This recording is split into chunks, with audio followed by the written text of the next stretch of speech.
नमस्कार विद्यार्थियों। आज हम अध्याय 23 का आणविक वंशागति एवं जीन अभिव्यक्ति के बारे में चर्चा करेंगे। जहाँ तक इस पार्ट 2 की बात है, उससे पहले थोड़ी सी बात करते हैं पार्ट 1 की। पार्ट 1 में हमने आनुवांशिक पदार्थ के बारे में पढ़ा।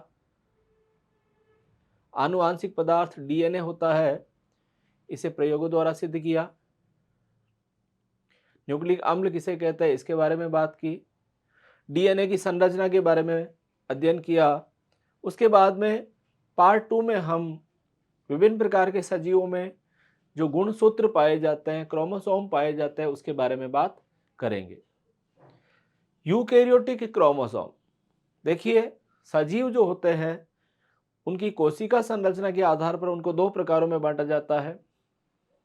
एक होते हैं प्रोकैरियोट, एक होते हैं यूकेरियोट। यूकेरियोट में सुविकसित केंद्रक पाया जाता है। उसके केंद्रक में जाति के अनुसार अलग अलग संख्या में गुणसूत्र पाए जाते हैं। इनकी संख्या जाति विशिष्ट होती है। यूकेरियोट्स में एकाधिक गुणसूत्र पाए जाते हैं और इस गुणसूत्र में जो डीएनए पाया जाता है वो द्विसूत्री डीएनए पाया जाता है। अर्थात डीएनए में दो पॉलीन्यूक्लियोटाइड श्रृंखलाएं पाई जाती है, ये इसके द्विसूत्री होने का प्रमाण है। गुणसूत्र केंद्रक में पाए जाते हैं तथा सामान्यतया अगर हम बात करते हैं तो यूकेरियोटिक गुणसूत्र रेखीय प्रवृत्ति के होते हैं, अर्थात ये सीधी सीधी संरचना दर्शाते हैं। इसके उलट प्रोकैरियोट में वृत्ताकार द्विसूत्री गुणसूत्र पाया जाता है जो एकल संख्या में पाया जाता था। ये आप साफ तौर पर देख सकते हो, ये गुणसूत्र की संरचना दिखा रखी है। इस गुणसूत्र की संरचना में ये जो बीच वाला भाग होता है इसे हम सेंट्रोमियर के नाम से जानते हैं। गुणसूत्र में ये आपके भुजाएं पाई जाती है। ये पी भुजा और ये क्यू भुजा के नाम से यहां पर दर्शाई गई है। गुणसूत्र की संरचना में कई प्रकार की विविधता पाई जाती है जो आपने पूर्व अध्यायों में पढ़ा है।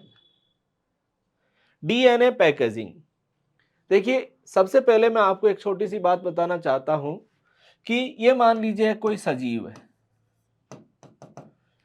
सजीव शरीर एक बड़ा संरचना रखता है। इसके अंदर ऊतक पाए जाते हैं। इन ऊतकों का निर्माण कोशिकाओं द्वारा होता है, सेल्स द्वारा या कोशिका के द्वारा होता है।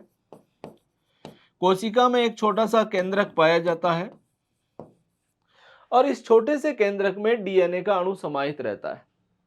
लेकिन यह जानकर आपको आश्चर्य होगा कि जो डीएनए अणु की लंबाई होती है बहुत बड़ी होती है। उस बहुत बड़ी लंबाई वाले डीएनए को छोटी सी कोशिका के छोटे से केंद्रक के छोटे गुणसूत्रों में समाहित करने के लिए ऐसी क्या विशेषताएं पाई जाती है या ऐसी प्रकृति ने क्या एक विशेषता उत्पन्न की है जिसके आधार पर हम इसको समझा सकते हैं। इसी गुण की व्याख्या के लिए यहाँ डीएनए पैकेजिंग या डीएनए संवेष्टन का समझाने का प्रयास किया गया। गुणसूत्र में एक लंबा द्विसूत्री डीएनए पाया जाता है जो अति सूक्ष्म कोशिका के केंद्रक में समाहित हो जाता है। इस प्रक्रिया को ही हम डीएनए संवेष्टन या डीएनए पैकेजिंग के नाम से जानते हैं। इसे न्यूक्लियोसोम मॉडल द्वारा प्रदर्शित किया जा सकता है। जहां तक हम इसके चित्र के रेखन की बात करें तो देखिए डीएनए की लंबाई बहुत छोटी है, ये नैनोमीटर रेंज में है। ये लगभग 2 नैनोमीटर है, जबकि जब ये हिस्टोन ऑक्टामर के चारों तरफ लिपटता है तो हिस्टोन जब इसके चारों तरफ लिपट करके संरचना बनाता है उसे न्यूक्लियोसोम कहते हैं। इसकी साइज बढ़ करके 11 नैनोमीटर हो गई है। जब ये आपके कई सारे न्यूक्लियोसोम की इकाइयां आपस में लिपट करके एक गोल संरचना बनाती है, सोलेनॉइड संरचना, वो 30 नैनोमीटर की होती है। ये सोलेनॉइड आपस में सुपर कुंडलन के द्वारा 300 नैनोमीटर की संरचना बनाती है और ये वापस कुंडलित होकर के 700 नैनोमीटर की संरचना बनाती है। और यही संरचना आगे जाकर के गुणसूत्र का निर्माण करती है। गुणसूत्र हमारे 1400 नैनोमीटर का होता है। तो अगर हम इस चित्र को ध्यान से देखें तो किस प्रकार एक छोटे से डीएनए ने कुंडलित होकर के सुपर कुंडलन के द्वारा अपने आप को अंदर समाहित करने का प्रयास किया है। न्यूक्लियोसोम, सबसे पहली बात आती है कि न्यूक्लियोसोम मॉडल का प्रतिपादन किस वैज्ञानिक ने किया। तो देखिए, आर.डी. कॉर्नबर्ग नामक वैज्ञानिक ने 1974 में इसको बताने का प्रयास किया। गुणसूत्र में डीएनए एक निश्चित अंतराल पर क्रोड कण में पाए जाते हैं। ये क्रोड कण क्या होता है अभी मैं बताता हूं। इसे हिस्टोन ऑक्टामर के नाम से जानते हैं और प्रोटीन अणुओं से निर्मित हिस्टोन होते हैं। इसके चारों तरफ जब ये डीएनए कुंडलित हो जाता है, जो इकाई बनती है उसे न्यूक्लियोसोम कहते हैं। देखिए, जो हिस्टोन प्रोटीन होती है वो अलग अलग प्रकार की पाई जाती है। थोड़ा सा मैं आपको इसके बारे में बता दूं। H1 histone, H2A histone, H2B histone, H3 histone, H4 histone. ये कुल आपके 5 प्रकार की हिस्टोन प्रोटीन पाई जाती है जो क्षारीय प्रवृत्ति की होती है। अब देखो, ये H1 हिस्टोन को छोड़कर शेष सारे हिस्टोन 2-2 की संख्या में मिल करके एक क्रोड इकाई का निर्माण करती है जिसे हम हिस्टोन ऑक्टामर के नाम से जानते हैं। ये कैसे संरचना बनाते हैं इसके बारे में आगे एक ग्राफिकल प्रेजेंटेशन भी है, इसको आपको मैं समझा देता हूं। जैसे मान लीजिए ये आपका H2A है, ये आपका H2A है, ये आपका H2B है, ये आपका H2B है। इस प्रकार आपके 4 अणुओं की संख्या हो गई, 2-2 दोनों के। इसके चारों तरफ मान लीजिए ये H3 है, ये H3 है, ये मान लीजिए H4 है, ये मान लीजिए H4 है। इसके चारों तरफ डीएनए कुंडलित होकर के जो संरचना बनाता है उसे ही हम न्यूक्लियोसोम के नाम से जानते हैं। तो बड़ी आसानी से संरचना है।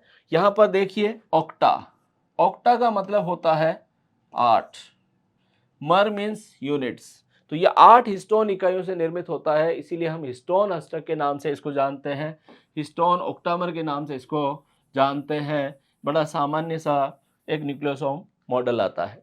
हिस्टोन ऑक्टामर जिस पर डीएनए कुंडलित रहता है उसके कुंडलन की लंबाई 2.25 कुंडलन होती है। इलेक्ट्रॉन माइक्रोस्कोप में यूकैरियोटिक गुणसूत्र मोतियों की माला के रूप में दिखाई देता है। ये मोतियों की माला कुंडलित होकर के परिनालिका या सोलेनॉइड बनाती है जो पुनः कुंडलित होकर के गुणसूत्र का निर्माण करती है। तो देखिए, ये आपका हिस्टोन ऑक्टामर है जिसके चारों तरफ क्या लिपट गया, डीएनए। डीएनए लिपटने के बाद में इस युक्त इकाइयां क्या करती है, इस तरीके से आपके लिपटती लिपटती संरचना बनाती है जिसको सोलेनॉइड कहते हैं। और यही सोलेनॉइड सुपर कुंडलन द्वारा आगे जाकर के गुणसूत्र का निर्माण करती है। तो इससे यह स्पष्ट होता है कि किसी भी डीएनए को समझाने के लिए कि किस तरीके से एक लंबा डीएनए एक छोटे से कोशिका के छोटे से केंद्रक के छोटे से गुणसूत्र में समाहित होता है, यही हमारा न्यूक्लियोसोम मॉडल है। न्यूक्लियोसोम मॉडल एक लोकप्रिय उदाहरण है। इसके ऊपर सामान्यतया परीक्षा में प्रश्न पूछा जा सकता है। यहां पर आप देख लीजिए, ये हमारा एक कोशिका है, कोशिका का ये केंद्रक है, इस केंद्रक में ये गुणसूत्र उपस्थित है। इस गुणसूत्र की बात अपन करें तो देखो, ये सोलेनॉइड बनाते हुए आगे जाकर के ये न्यूक्लियोसोम इकाइयां बनाते हैं और ये हमारा डीएनए बना लेते हैं। अगर हम न्यूक्लियोसोम इकाई का एक चित्र देखना चाहते हैं तो यहां पर देख सकते हैं। यहां देखो 1 2 3 4 5 6 7 8, इसके चारों तरफ ये नीले रंग का डीएनए लिपटा हुआ होता है, यही इसका न्यूक्लियोसोम मॉडल है। आरएनए, देखिए, अगर मान लो सरल प्रश्न पूछना होगा तो आपसे एक प्रश्न पूछा जाएगा कि डीएनए का पूरा नाम बताइए, डीऑक्सी राइबोज न्यूक्लिक अम्ल। इसी प्रकार से अगर आरएनए पर प्रश्न पूछा जाता है तो आरएनए का पूरा नाम होता है राइबो न्यूक्लिक अम्ल। यह सजीव कोशिका में पाया जाने वाला दूसरा महत्वपूर्ण न्यूक्लिक अम्ल है, अर्थात सबसे मुख्य न्यूक्लिक अम्ल जो पाया जाता है उसका नाम डीएनए है, जबकि दूसरा मुख्य न्यूक्लिक अम्ल जो पाया जाता है उसका नाम आरएनए है। सामान्यतया 3 प्रकार के मुख्य आरएनए पाए जाते हैं, जिसमें पहले नाम पर आता है एमआरएनए संदेशवाहक RNA, tRNA transfer RNA, rRNA ribosomal RNA. अर्थात अगर हम आरएनए की बात करें तो इसका 3 में मुख्य रूप से वर्गीकरण हो रहा है, एमआरएनए, टीआरएनए और आरआरएनए। देखिए तीनों आरएनए का अपना एक महत्वपूर्ण योगदान होता है, सभी के अलग अलग कार्य होते हैं। एक एक करके हम इन आरएनए के बारे में पढ़ेंगे। सबसे पहले आ जाइए एमआरएनए, मैसेंजर आरएनए या संदेशवाहक आरएनए। डीएनए में निहित आनुवांशिक सूचनाओं का एमआरएनए के रूप में रूपांतरण होता है और यह संपूरकता के सिद्धांत पर होता है।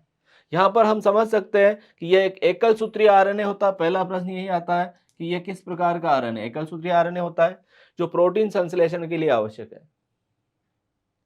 इसका संश्लेषण कोशिका की केंद्रक में उपस्थित आनुवांशिक पदार्थ डीएनए द्वारा किया जाता है। अर्थात अगर आपके सामने अगर डीएनए दिया गया है तो आप आसानी से एमआरएनए का निर्माण संपूरकता के सिद्धांत पर कर सकते हो। आपको मैं पहले बता चुका हूं कि ये मान लीजिए आपका डीएनए है, ATCGAT। तो देखिए ये आपकी 3 प्राइम पोजीशन है या 5 प्राइम पोजीशन है, ये 5 है और ये 3 है। देखिए ए के सामने हमेशा टी आता है, टी के सामने ए आता है, सी के सामने जी आता है, जी के सामने सी आता है, ए के सामने टी और टी के सामने ए आता है। ये हमारा डीएनए है। अगर डीएनए से एमआरएनए का निर्माण करना है तो उसकी जो कोडिंग सीक्वेंस होती है, कोडिंग सीक्वेंस इसके विपरीत श्रृंखला का निर्माण करेगी। हम जानते हैं थायमीन की संपूरक जो न्यूक्लियोटाइड होता है वो हमारा एडेनिन होता है। एडेनिन का अपोजिट थायमीन होता है, लेकिन क्योंकि आरएनए में थायमीन के स्थान पर यूरेसिल पाया जाता है तो हम यहाँ यूरेसिल लिखते हैं। गुआनिन का साइटोसिन, साइटोसिन का गुआनिन, थायमीन का एडेनिन, एडेनिन का यूरेसिल। ये जो संरचना हमें प्राप्त होती है इसे हम एमआरएनए कहते हैं। तो आप आराम से अगर डीएनए की कोडिंग और नॉन कोडिंग सीक्वेंस दी हुई है तो आसानी से आप एमआरएनए का चित्रण कर सकते हो। यहां पर आप देख लीजिए ये आपकी information for coding amino acids, ये डीएनए है जिसके अंदर आपकी आनुवांशिक सूचनाएं उपस्थित है। इस डीएनए ने अपनी सूचना का स्थानांतरण कहां किया, एमआरएनए के रूप में किया, और ये एमआरएनए राइबोसोम से जुड़ करके संबंधित प्रोटीन या पॉलीपेप्टाइड का निर्माण करवाता है। एक महत्वपूर्ण एक घटक के रूप में हम इसको समझ सकते हैं।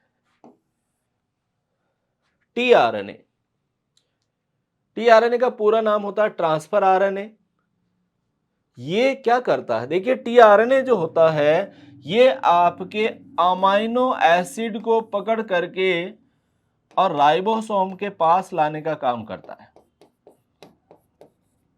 देखिए सबसे पहली बात ये घुलनशील प्रवृत्ति का होता है, इसलिए हम इसे सॉल्युबल आरएनए या एसआरएनए के नाम से भी जानते हैं। एक प्रश्न ये भी पूछा जा सकता है कि घुलनशील आरएनए कौन सा होता है बताइए, तो ये आप यहाँ पे समझ सकते हैं। इसका मुख्य कार्य अमीनो अम्लों को राइबोसोम तक स्थानांतरित करना होता है। ये क्या करेगा, अमीनो अम्ल एसिड्स या अमीनो अम्लों को पकड़ करके राइबोसोम तक लाने का कार्य करता है।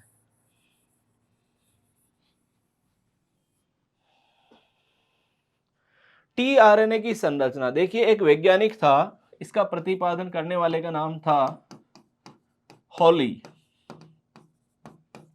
हॉली नामक वैज्ञानिक ने एक मॉडल दिया जिसका नाम है क्लोवर लीफ मॉडल। सबसे पहली बात, ये क्लोवर क्या होता है। क्लोवर एक घास होती है जिस घास को हम हिंदी में तीपतिया घास कहते हैं। अर्थात इस घास की संरचना अगर हम तोड़े, इसके पत्ती की इकाई को तोड़े, तो इस पत्ती में 3 भाग पाए जाते हैं, 1 2 3, और एक ये भाग पाया जाता है। इसी प्रकार से डीएनए में जो सूचना के अनुसार एमआरएनए, आरआरएनए, टीआरएनए बनता है, उसमें टीआरएनए की जो सूचना होगी और संरचना होगी, उसके अंदर क्लोवर लीफ द्वारा इसको समझाया जाएगा। ये मॉडल क्या है? होली द्वारा दिया गया है, क्योंकि इसकी संरचना क्लोवर लीफ से मिलती जुलती होती है, इसलिए इसको हम क्लोवर लीफ मॉडल के नाम से जानते हैं। टीआरएनए की संरचना क्लोवर लीफ मॉडल क्या है?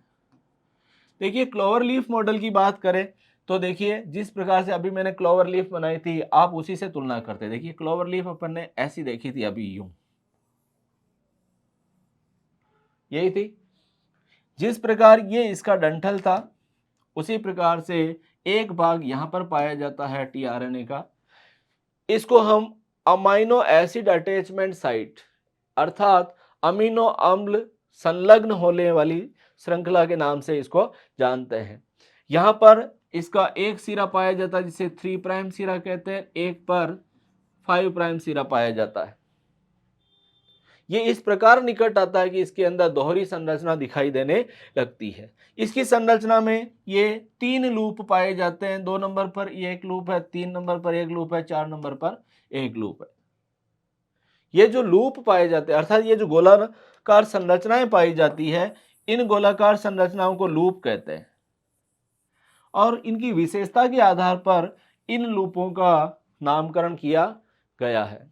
तो देखिए, क्लोवर लीफ मॉडल त्रिपतिया पादप के से लिया गया है। इस मॉडल के अनुसार टीआरएनए में 3 प्रकार के लूप पाए जाते हैं। बताइए कौन से?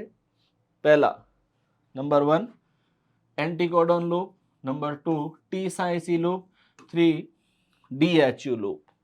देखिए, यहाँ पर कुछ सामान्यतया 4 प्रकार के न्यूक्लियोटाइड हमने देखे हैं, उससे हट करके भी इनके अंदर कुछ विशिष्ट प्रकार के, एबनॉर्मल प्रकार के न्यूक्लियोटाइड पाए जाते हैं, जो प्रश्न पूछे जा सकते हैं। इनोसिन उसका एक उदाहरण है। नेक्स्ट, प्रत्येक टीआरएनए के 3 प्राइम सिरे पर सीसीए नामक विशिष्ट अनुक्रम पाया जाता है। अब देखिए बच्चों, पहला प्रश्न यही आता है, ये हमारा 3 प्राइम सिरा है, ये हमारा टीआरएनए है, ये इसका 5 प्राइम सिरा है। 3 प्राइम सिरे पर विशिष्ट अनुक्रम पाया जाता है CCA, जबकि 5 प्राइम सिरे पर एक विशिष्ट न्यूक्लियोटाइड पाया जाता है, जिसको G के नाम से जानते हैं। यहाँ G पाए जाते हैं। तो एक प्रश्न यहाँ पूछा जाता है, एक प्रश्न यहाँ पूछा जाता है। 5 प्राइम सिरे पर G पाया जाता है, अमीनो अम्ल 5 प्राइम सिरे पर ले जाया जाता है, तो इस तरफ अमीनो एसिड जुड़ेगा और इसको पकड़ करके राइबोसोम के पास ले जाया जाता है। दूसरी बात अगर हम करें, टीआरएनए में कुछ असामान्य नाइट्रोजन क्षार पाए जाते हैं, उदाहरण इनोसिन और डाइहाइड्रोयूरिडीन DHU। ध्यान रखना, अगर असामान्य नाइट्रोजन क्षारों पर या न्यूक्लियोटाइड पर प्रश्न आता है कि टीआरएनए में कौन से असामान्य नाइट्रोजन क्षार पाए जाते हैं, तो आपको इन दोनों के रूप में उत्तर देना है। बहुत महत्वपूर्ण प्रश्न है। प्रत्येक अमीनो अम्ल के लिए एक विशिष्ट टीआरएनए पाया जाता है। देखो बच्चों, हमारे शरीर में प्रोटीन निर्माण करने के लिए 20 प्रकार के अमीनो एसिड की आवश्यकता पड़ती है। इन अमीनो एसिड को कोड करने के लिए हमारे पास में कुल 61 प्रकार के सक्रिय कोडॉन पाए जाते हैं, और इसी की संरचना के आधार पर 61 प्रकार के टीआरएनए पाए जाते हैं। अर्थात प्रत्येक अमीनो अम्ल को ले जाने के लिए हमारे पास में एक विशेष टीआरएनए पाया जाता है। इस प्रकार कुल 61 प्रकार के टीआरएनए हमारी सजीव कोशिका में पाए जाएंगे। आरआरएनए की संरचना, यह राइबोसोम का संरचनात्मक घटक है, जो राइबोसोम की प्रोटीन के साथ मिलकर के आपके राइबोन्यूक्लियोप्रोटीन बनाता है, और इसका निर्माण करने के लिए एक विशेष न्यूक्लियर ऑर्गेनाइजर क्षेत्र पाया जाता है, जो आपके इसके निर्माण में भाग लेता है। तो सबसे मुख्य बात, आरआरएनए राइबोसोम का घटक है। नंबर 2, ये राइबोसोम की प्रोटीन के साथ में मिलकर के न्यूक्लियोप्रोटीन बनाता है। तीसरी बात, इसके संश्लेषण के लिए गुणसूत्र में एक विशेष क्षेत्र पाया जाता है, उस विशेष क्षेत्र को न्यूक्लियर ऑर्गेनाइजर रीजन या न्यूक्लियर ऑर्गेनाइजर क्षेत्र के नाम से जाना जाता है। विद्यार्थियों, एक जीवाणु से दूसरे जीवाणु में आनुवांशिक पदार्थ अर्थात डीएनए का स्थानांतरण कैसे किया जा सकता है, इसके लिए अलग अलग प्रकार की विधियां पाई जाती है। डीएनए स्थानांतरण की क्रियाविधि, प्रोकैरियोट्स अर्थात जीवाणु में वृत्ताकार द्विसूत्री एकल डीएनए अणु पाया जाता है और ये एकल गुणसूत्र के रूप में पाया जाता है। जैसा कि मैंने पहले भी कई बार बताया है, ये हमारा जीवाणु कोशिका है, ये इसका एकल द्विसूत्री वृत्ताकार डीएनए होता है जो गुणसूत्र के रूप में जाना जाता है। एक जीवाणु से दूसरे जीवाणु में इस डीएनए का स्थानांतरण या जीन स्थानांतरण जो होता है, उसकी 3 मुख्य विधियां प्रचलित है। एक एक करके इन विधियों के बारे में हम जानते हैं। पहली विधि का नाम है कॉन्जुगेशन विधि, जिसे संयुग्मन कहते हैं। दूसरी विधि का नाम है ट्रांसफॉर्मेशन विधि या रूपांतरण विधि, और तीसरा नाम आता है ट्रांसडक्शन या ट्रांसडक्शन विधि। कॉन्जुगेशन विधि या संयुग्मन विधि किसे कहते हैं? सबसे पहले इसका प्रतिपादन करने वाले वैज्ञानिकों का नाम था टॉटम एवं लेडरबर्ग, 1924। इसमें क्या होगा, 2 प्रकार के जीवाणु पास आते हैं। देखिए यहां पर जो जीवाणु पास आते हैं उसके बारे में देखो, ये 2 प्रकार के होते हैं। एक ऐसा जीवाणु जो आनुवांशिक पदार्थ डीएनए या जीन प्रदान करता है, उसे हम दाता कहते हैं, और दूसरा जीवाणु जो इसे ग्रहण करता है उसे ग्राही कहते हैं। तो देखिए, दाता जीवाणु जिनमें विशेष जीन पाया जाता है, ग्राही जीवाणु में सीधे संपर्क द्वारा स्थानांतरित हो जाता है, अर्थात सीधा उसके पास में टच होकर के इसको स्थानांतरित करता है। इसको ऐसे भी आप समझ सकते हो कि जैसे ये मान लीजिए ये आपके एक जीवाणु है, ये आपका दूसरा जीवाणु है, ये मान लीजिए इसका डीएनए है और ये इसमें कोई विशेष प्लाज्मिड उपस्थित है। दोनों जब पास आते हैं तो इनके बीच में एक विशेष नलिका का निर्माण हो जाता है जो सेक्स पाइलस कहलाती है। ये जो नलिका बनती है, इसके पास में आपका द्विसूत्री डीएनए जो होता है उसका एक भाग इस तरफ स्थानांतरित होने लगता है, दूसरा भाग स्थानांतरित नहीं होता। ये बात जो समझने वाली है कि इसमें एक ही सूत्र का स्थानांतरण होता है। जैसे ही ये इसमें स्थानांतरण होने लगता है, अगर इसमें कोई व्यवधान आ जाता है तो ये सेक्स पाइलस टूट जाता है और संयुग्मन की क्रिया बंद हो जाती है।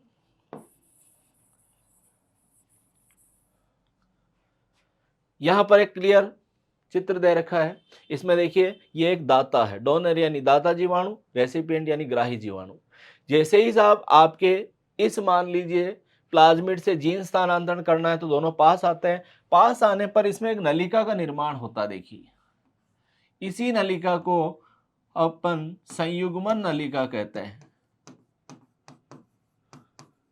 और संयुग्मन नलिका से ये इसका एक सूत्र टूटेगा और सूत्र टूट करके धीरे धीरे धीरे धीरे इधर स्थानांतरित होने लगता है।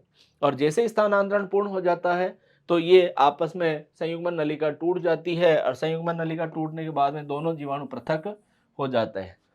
स्थानांतरण विधि के द्विसूत्री डीएनए का केवल एक ही सूत्र संयुग्मन में भाग लेता है, ये आपके पूछा जा सकता है, तथा अहस्तानांतरित डीएनए पुनः द्विसूत्री में बदल जाता है, क्योंकि हम जानते हैं यह संपूरकता सिद्धांत का पालन करता है। स्थानांतरित डीएनए ग्राही गुणसूत्र से संयोजित होकर के और अपना प्रभाव प्रदर्शित करने लगता है। ग्राही एवं दाता के आधार पर जीवाणु को 2 प्रभेदों में बांटा जा सकता है, दाता प्रभेद और ग्राही प्रभेद। दाता प्रभेद में एक विशेष प्रकार का प्लाज्मिड पाया जाता है जिसे एचएफआर कहते हैं। इस कारण दाता प्रभेद को F+ द्वारा दर्शाया जाता है, जबकि ग्राही प्रभेद को F- द्वारा दर्शाया जाता है। डीएनए स्थानांतरण F+ से F- प्रभेद में होता है। इन दोनों प्रभेद में सेक्स पाइलस द्वारा परस्पर जुड़ करके एक संयुग्मन नलिका बनाई जाती है, फिर इसका स्थानांतरण किया जाता है। अर्थात F+ से स्थानांतरण F- में होगा। ऐसे जीवाणु प्रभेद जो दाता का कार्य करते हैं उनमें F कारक पाया जाता है और इस प्रभेद को HFR प्रभेद के नाम से जाना जाता है। HFR का पूरा नाम होता है हाई फ्रीक्वेंसी रिकॉम्बिनेशन। उच्च आवर्ती पुनर्योजन कोशिका के नाम से इसको जाना जाता है। जिन जीवाणुओं में ये संरचना पाई जाती है उसे हम HFR प्रभेद कहते हैं और ये दाता का कार्य करता है। ट्रांसफॉर्मेशन या रूपांतरण। देखिए विद्यार्थियों, हमने इसी अध्याय के भाग 1 के अंदर एक प्रयोग पढ़ा था जिसे ग्रिफिथ प्रयोग के नाम से जानते हैं। उस ग्रिफिथ प्रयोग को ही हम रूपांतरण के रूप में पढ़ते हैं। इसका प्रतिपादन ग्रिफिथ ने 1928 में किया था। किसी जीवाणुवीय कोशिका भित्ति द्वारा बाह्य वातावरण से डीएनए अणु को ग्रहण कर ग्राही जीनोम में स्थायी रूप से जुड़ जाना रूपांतरण कहलाता है। याद करो क्या बताया था, हमने एस प्रभेद लिया था। एस प्रभेद को गर्म करके उबाल लिया और एस प्रभेद जो है वो आपके मृत एस प्रभेद था। हम जानते हैं कि जैसे ही गर्म करते हैं तो यहां पर एस की मृत्यु हो जाती है, लेकिन उस मरे हुए भाग के तरल के अंदर इस एस प्रभेद का डीएनए उपस्थित था। जैसे ही इसको जीवित आर प्रभेद के साथ मिश्रित किया तो हमने देखा कि इसमें उपस्थित डीएनए द्वारा एस प्रभेद का जो डीएनए था वो आर प्रभेद का रूपांतरण एस में कर देता है, जिसके कारण चूहे की मृत्यु हो गई थी, जैसा कि हमने ग्रिफिथ प्रयोग में पढ़ा। ग्रिफिथ प्रयोग में स्ट्रेप्टोकोकस के आर प्रभेद का एस प्रभेद में रूपांतरण हो जाना इस बात का प्रमाण है।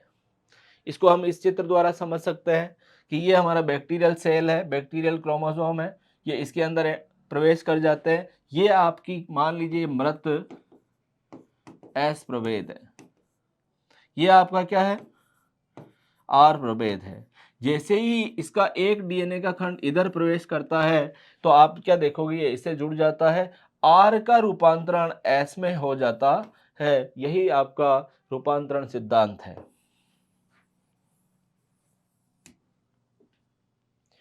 ट्रांसडक्शन, ट्रांसडक्शन किसे कहते हैं? देखिए इसका प्रतिपादन जिंडर एवं लेडरबर्ग ने 1952 में किया था। विषाणु अर्थात जीवाणु भोजी द्वारा आनुवांशिक पदार्थ डीएनए का एक जीवाणु से दूसरी जीवाणु में स्थानांतरण ट्रांसडक्शन कहलाता है। सबसे पहली बात यहां जो आती है वो आती है कि यहां जीवाणु भोजी का प्रयोग होता है, जैसा कि मैंने कल जीवाणु भोजी की संरचना आपको बताई थी।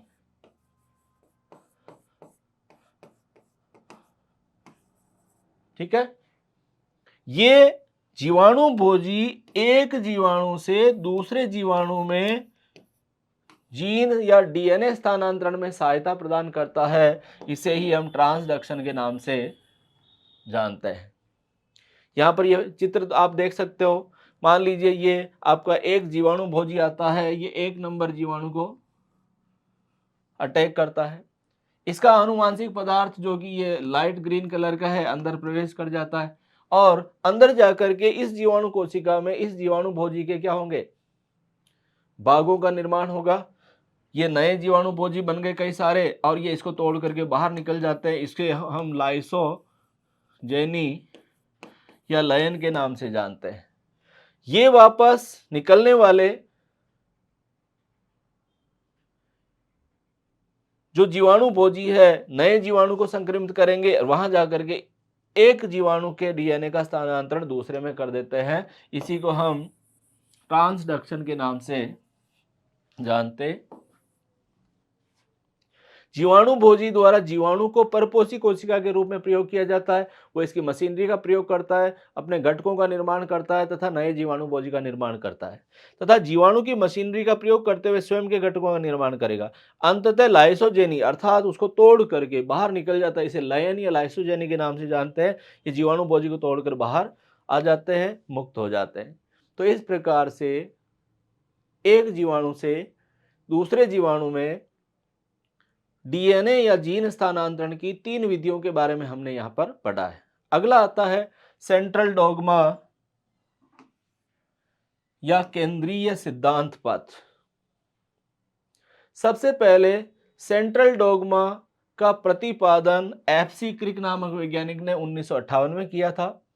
अणु जीव विज्ञान की वह प्रक्रिया जिसमें आनुवांशिक सूचनाओं का डीएनए से आरएनए में होते हुए प्रोटीन निर्माण के रूप में एक दिशीय वन साइडेड एक दिशीय प्रवाह सेंट्रल डॉगमा कहलाता है। अर्थात हम जानते हैं कि हमारा आनुवांशिक पदार्थ डीएनए है जिसमें आनुवांशिक सूचनाएं पाई जाती है। ये डीएनए अपनी सूचनाओं को उपलब्ध करवाता है एमआरएनए को। एमआरएनए में उपस्थित सूचनाएं अनुवादन प्रक्रिया के द्वारा प्रोटीन बना लेती है। इस प्रकार डीएनए में निहित सूचनाएं आरएनए के माध्यम से प्रोटीन में जाती है। इसे ही हम सेंट्रल डॉगमा के नाम से जानते हैं। बहुत ही अच्छा प्रश्न है और इसके ऊपर 1 नंबर 2 नंबर का प्रश्न आ सकता है। ये हमारा डीएनए से सूचना गई आरएनए में, आरएनए से सूचना गई प्रोटीन के अंदर। यहां पर हम किन किन प्रक्रियाओं को सम्मिलित करेंगे उसको भी मैं आपको बता देता हूं। डीएनए से डीएनए निर्माण का होना रेप्लिकेशन या प्रतिकृति कहलाता है। डीएनए द्वारा अपनी कोडिंग सीक्वेंस से या सेंस सीक्वेंस से सूचनाओं का स्थानांतरण आरएनए में किया जाता है। इसे ट्रांसक्रिप्शन या अनुलेखन कहते हैं। और इस एमआरएनए में उपस्थित सूचनाओं के आधार पर नए प्रोटीन का बनना ट्रांसलेशन या अनुवादन कहलाता है। ये पूरी प्रक्रिया आपके सेंट्रल डॉगमा के नाम से जानी जाती है। सजीव कोशिकाओं में पाई जाती है। एक महत्वपूर्ण सिद्धांत है। इसका एक ही अपवाद है। अपवाद क्या होगा? ऐसे सजीव जिनमें डीएनए आनुवांशिक पदार्थ न होकर के आरएनए होता है। लेकिन हम जानते हैं ऐसा कोई सजीव नहीं पाया गया प्रकृति में जिसमें आरएनए आनुवांशिक पदार्थ है। तो फिर आप कहोगे किसमें पाया जाता है? तो देखिए बच्चों, ये सजीवों के स्थान पर ये वायरस में ऐसा पाया जाता है जिसका नाम है रिट्रोवायरस। तो ये आपका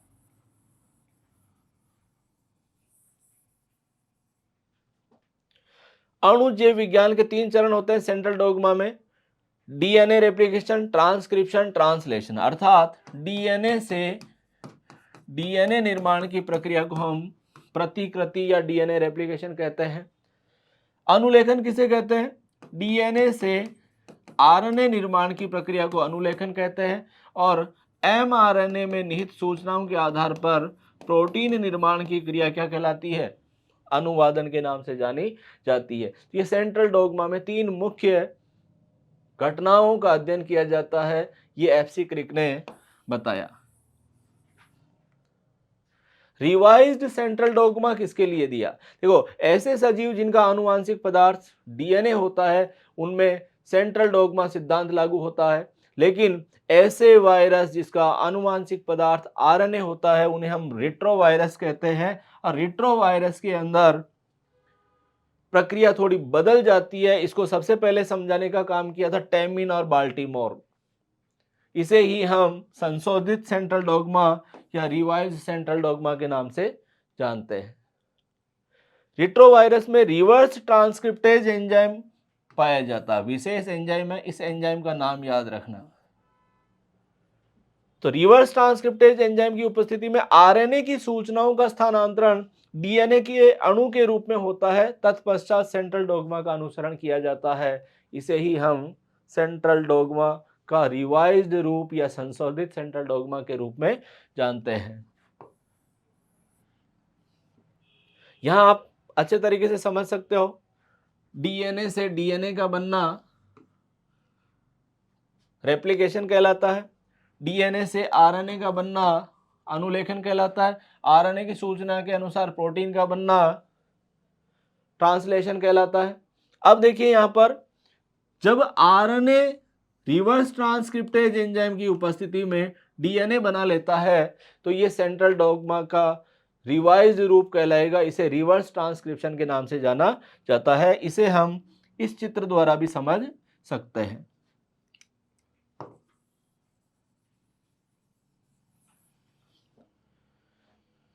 तो विद्यार्थियों, इस प्रकार हम अध्याय 23 के भाग नंबर 2 में जीवाणुओं में डीएनए स्थानांतरण की विधियों के बारे में पढ़ा। इसके साथ ही सेंट्रल डॉग्मा सिद्धांत क्या होता है उसके बारे में पढ़ा, रिवाइज सेंट्रल डॉग्मा क्या होता है उसके बारे में पढ़ा। नमस्कार, धन्यवाद।